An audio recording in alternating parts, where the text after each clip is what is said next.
Hello fellow Boars lovers and welcome back to another episode of FE6 Hard Mode Armors Only. In this one we take on Chapter 20, which is mildly challenging. I mean, you have to play fast? I think it's 25 turns you have to beat the map by in order to get the Guidance chapter. You don't really have to play that fast at all to meet that requirement. I just used an energy ring on Boars for obvious reasons, because he's the one who does most of the heavy lifting, he's the one with boots, so it only makes sense. Using a silence staff to silence one of the guys with sleep, just for obvious reasons. That guy also has a red gem we want to be able to steal. And if he's silenced, he will move forward and not be able to attack, which is good. Those are two things we want him to do. Not attack and move forward. We equip a killer lance on Wendy so that she kills those two mercenaries so that we can then move her down. Also send Merliness to do some shopping. Really, it's mostly selling that we do, though I end up buying a couple iron axes. If only that shop sold hand axes. Would have been nice to buy some, but oh well. Javelins will have to do. Yeah, this map, it's not hard. It just has a lot of ballistas, I don't know how you say it. It has a lot of them. And also has a purge dude. The purge dude's easy to reach, the other guy's not so much. Makes this map a bit of a pain. You just end up baiting out the ballista so that you can safely do your thieving. The ballista to the left, it's a killer ballista, and the guy has the stealable Elysian whip. But you have to use a warp to get to him. I figure it's not worth burning a warp use just to get to that guy. Because I want to be able to use warps for actual important things. If I end up doing that, who knows, but I like to have the freedom. And also I think I have enough money for stat boosters and such. I have quite a bit of it even. Probably just going to be buying lots of boots. But yeah, really this map is just dealing with the initial wave of enemies, taking out Purge Man, baiting out ballistas, and then dealing with the enemies in the room with the boss, then dealing with the boss. It takes a little bit longer than you'd expect, just because ballistas all have 5 shots, and there are quite a few chests to get to, even though they're near the beginning of the map, thankfully. We're gonna have to just rescue Yuno and recruit her that way. I could have very easily just opened the door and recruited her that way, but civilians are pretty suicidal, and they walk right outside, and they can just get killed because they're stupid. They have like 10 HP and no stats, so they just get massacred. I'd like to avoid that, so just rescue her. Talk to her with Tate, Shauna, or Zealot. I brought Shauna since it's the best stats out of those 3. There's also a flyer, even though you don't really need a flyer for this map. But still, Kanto bot with good movement, so that she can do trading or rescue Elfen and such. But yeah, when the armors all have their supports going, they're pretty deadly. They're accurate, strong. Really accurate's the biggest deal here, because they're typically not accurate when they don't have support bonuses. With supports, they are actually capable of hitting everything, which is, wow, unexpected. But yeah, Wendy, she only 1 rounds with a killer lance, really. I guess I could have given her a silver lance, but it'll be less accurate. Killer Lance is just more accurate. It's more accurate than an Iron Lance, I think. Even though Killer Axes aren't more accurate than Iron Axes, they have the same accuracy. So I don't know why that is, but I didn't make this game, don't ask me. But yeah, it's just annoying having to juggle the ballista range just because I don't want my units to get shot at who aren't armors. Or Percival. Percival's fine with getting shot at. Yeah, I want to kill that guy so he doesn't threaten my healers. And I just want to deal with these other units.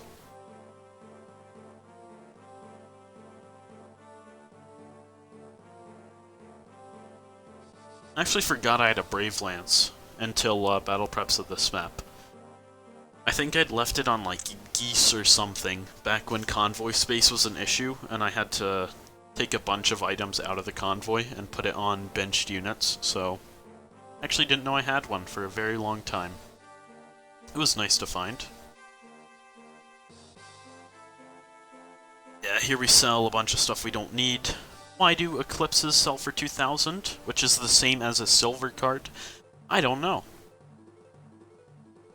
But yeah, I'm gonna buy a silver lance in case we need it, and I'm gonna buy, I think I bought 3 iron axes there. Just cause they're nice to have.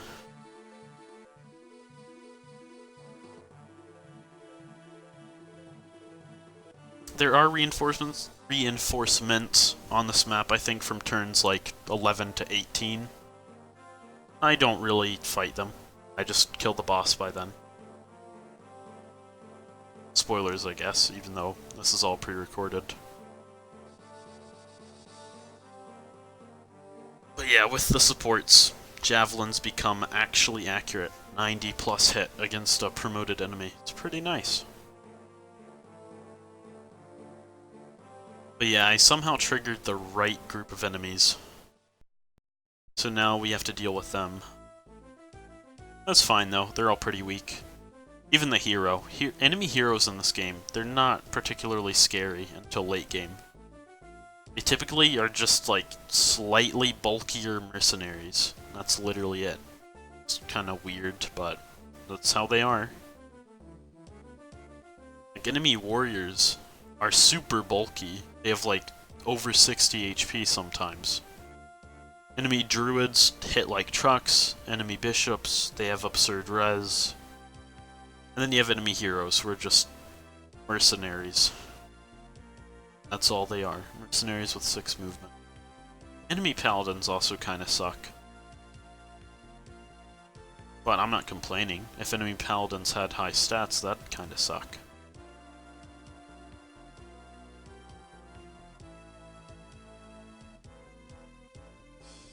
Yeah, we're going to be taking out that group. Take out that druid before he gets unsilenced. And now we want to start baiting out ballistas.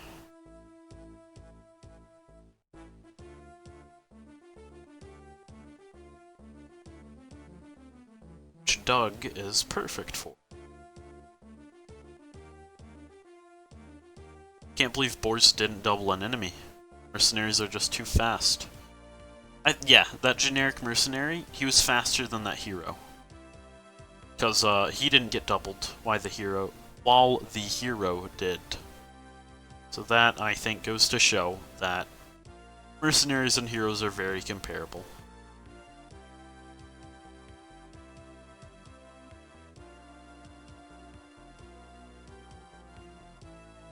But yeah, that guy has a berserk staff, but he doesn't move.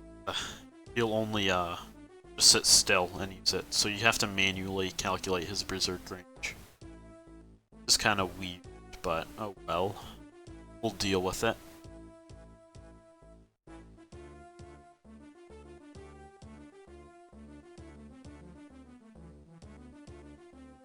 But yeah, I also put a door key and a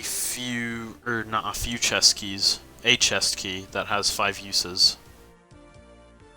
But yeah, I know I say this pretty much every episode, but at this point the map's pretty much over.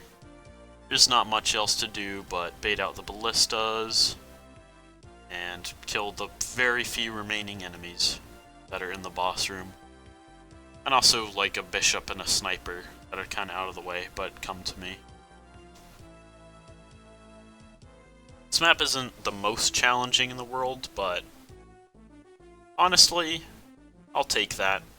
That's what Ilya's known for, is not being the most challenging in the world, in comparison to Saka, which a lot of people hate because it has a lot of dumb, hard stuff in it. Which I guess that's respectable. I can understand people wanting the easy way out of an otherwise really hard game. Or maybe not really hard, just like pretty difficult.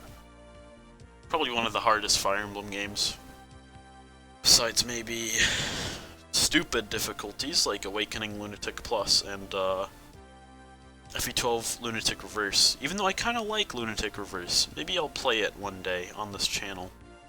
I already have, though I don't think I've beaten Lunatic Reverse. I think I've played up to like Chapter 10 on a Soyo I was doing. But yeah, if you want to see me play it, let me know. I might consider that in the future. Also saw the tank getting defense there. What a Chad.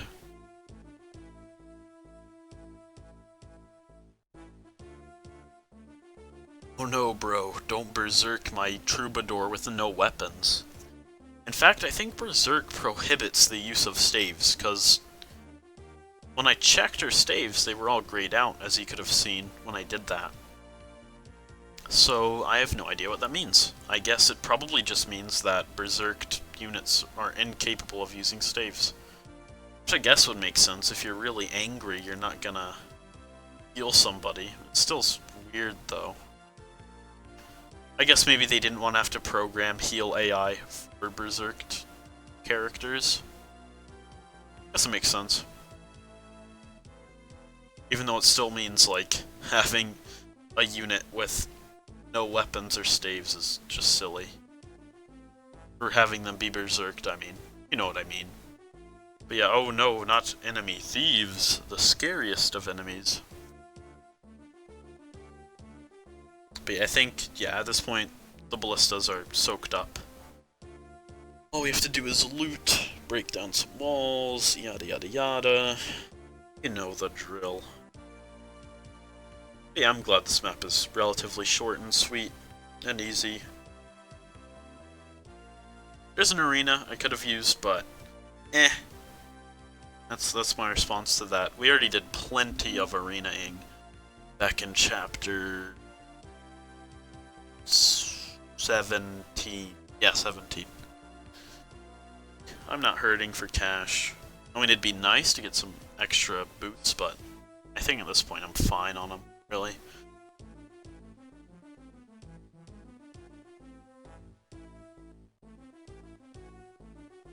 Yeah, here I'm gonna take Roy with Juno, just so I can get Roy down to the throne. So, and Percival can just continue getting chests. Easy clap.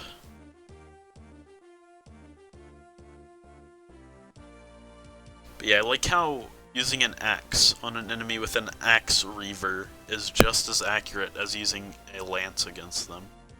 Or a javelin, I should say. Goes to show how FE6's weapon triangle is A, not very impactful, and how B, 1 to 2 range weapons have awful accuracy. When both of those are combined, it leads to weird things like iron axes being better against axe reavers than javelins. At one range, anyways. Obviously, if it's against a scary enemy, you'll just throw the javelin, but I don't think random armor knights can be considered scary at this point in the game. Besides mine, of course. And Rort's. Rort's is he's kinda cool. I mean, he has 1 more HP than Boars. I guess that's to be expected. Or respected, that's what I meant to say. I mean both, I guess, since hard mode bonuses do lead to those sorts of shenanigans. Like enemies breaking their HP cap. Because they do that for some reason. Enemies are allowed to break HP caps. I don't know if it's intentionally or not, but they can in this game. And FE7 and in FE8. I don't know about any other games. I think it's only the GBA ones where enemies break the universal HP cap.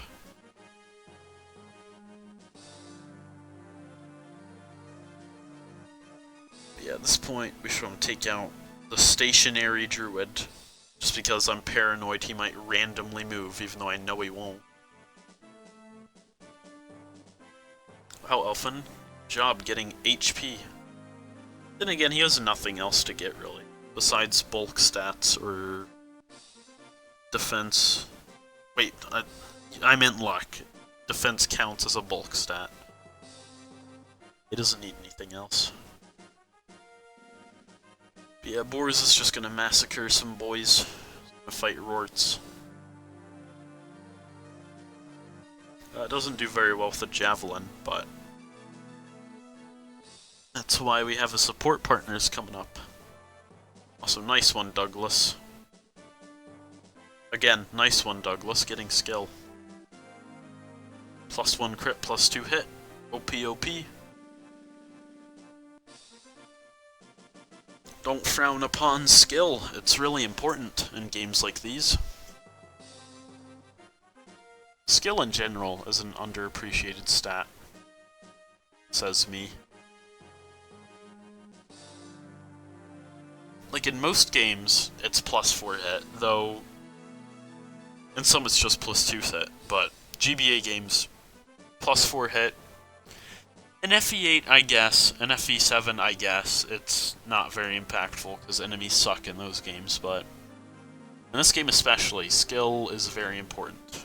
Hitting things is very important.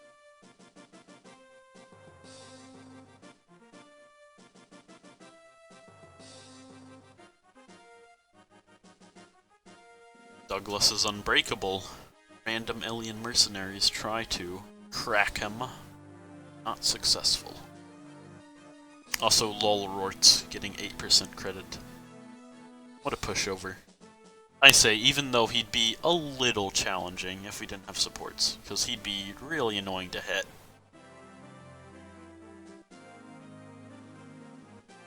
Yeah, those fighters won't even get a chance to do anything. Kind of feel bad for them.